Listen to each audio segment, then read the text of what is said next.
Aqui é o Sandro Rosa, Soldagem e Manutenção Experts. Sejam todos bem-vindos a este vídeo, momento em que conversamos sobre conhecimentos que te ajudarão a reduzir o número de falhas em soldas executadas na manutenção.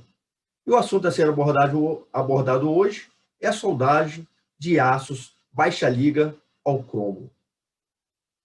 Por que é importante entender desses aços baixa liga ao cromo? Para que a gente possa definir o quê? O melhor procedimento de soldagem para união desses materiais. Eu já havia falado aqui várias vezes que o mais importante é saber o metal base que você está soldando, para que você possa o quê? Criar um procedimento adequado para este material. Então, esses aços, soldagem dos aços baixa liga ao cromo, o que caracteriza esse material? Caracteriza uma questão que é muito interessante. É uma liga de cromo, ele possui a especificação AISE 5015, 5160, 51100, 50100, 52100. Então, tem várias especificações. Então, geralmente é um material que tem de 0,12 a 1,1 de carbono. Ele tem manganês também, que varia de 0,3 até 1% de manganês. Silício, adiciona o silício aí de 0,2 a 0,3. Cromo, da faixa de 0,2 a 1,6, já é um teor assim, considerável. E o que vale a pena mencionar é que esse tipo de material, existe uma classificação que varia assim, entre 1,5% a 5% desses elementos de liga.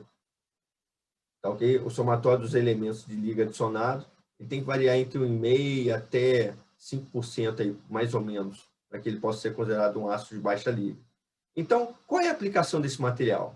Molas, rolamentos, lâminas de corte, ferramenta para usinagem de madeira. Então, tem vários empregos esse material.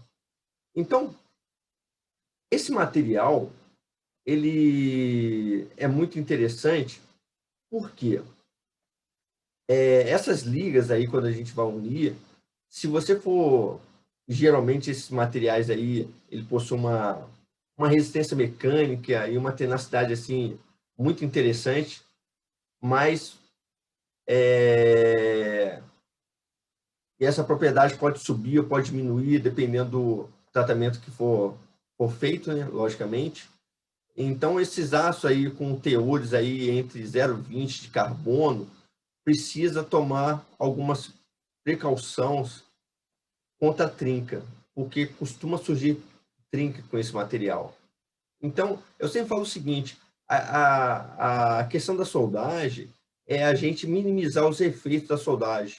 Eu já falei em outros vídeos. Então, a soldagem é um ciclo térmico, é aquecer e resfriar. E como esse aquecimento, esse resfriamento ocorre, isso pode impactar em quê? Na qualidade da sua solda. Então, com teores até 0,2%, até 0,20% de carbono, você precisa tomar precauções com o quê? Com relação à trinca.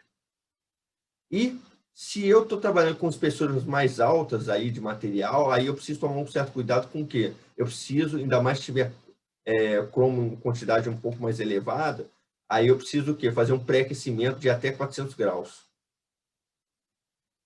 Ok?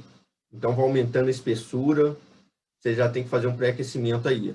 E esses materiais, ele tem uma norma AWS A5.5 que orienta com relação ao eletrodo que você vai utilizar. E um dos eletrodos que a gente pode utilizar é o eletrodo revestido, né?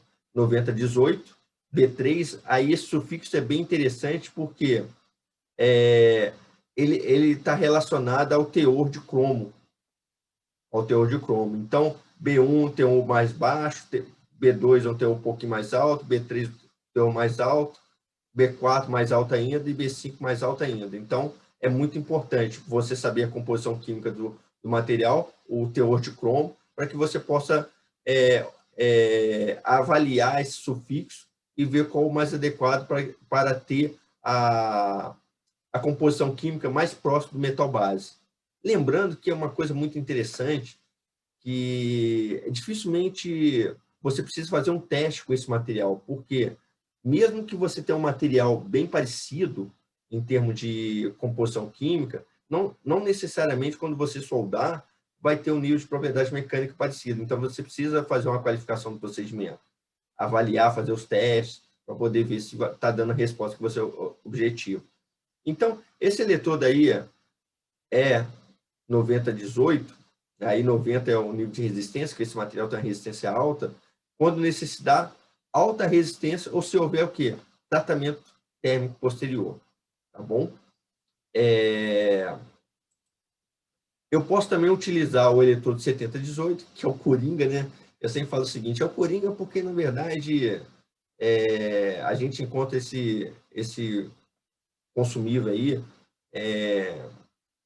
geralmente as empresas compram em grande quantidade, então, na hora de comprar, se você puder especificar num eletrodo assim, mais comum, sai muito mais barato, eu entendo isso. Então, 7018, quando houver a possibilidade de pré-aquecimento e o teor de carbono for baixo. Então, abaixo de 0,20, você pode usar até o 7018, sem problema algum, mas tem que fazer pré-aquecimento. Teores acima de 0,35 de carbono, eu vou te falar uma coisa seguinte, não se recomenda soldar. Não se recomenda, porque é o que eu sempre falo também, não se recomenda, mas não quer dizer que você não vai fazer, tá ok? Porque pode ter um equipamento que você precisa soldar, unir, e até que você possa substituir a peça. Então, caso você tiver uma situação que tem um carbono um pouco mais alto, aí, acima de 0,35, você pode fazer um teste aí com 309. Lembra que eu sempre falo o seguinte, esses vídeos é para dar dica mesmo, eu quero que você resolva o seu problema na área. Então, usa o 309 ou 312, faz um teste, você vai ver que não vai ficar a maravilha de solda, porque esses materiais têm uma alta resistência, e o metal depositado é um metal com uma resistência mais baixa, mas dependendo da aplicação, ainda mais você que é engenheiro, técnico, você tem que avaliar e ver quais as condições e ver se atende a sua necessidade. Gostou? Deixe seu comentário para que possamos gerar um conteúdo de alto valor para você aqui na SM Experts. Nós queremos ajudar você a executar reparos de máquinas e equipamentos de forma simples, rápida e segura.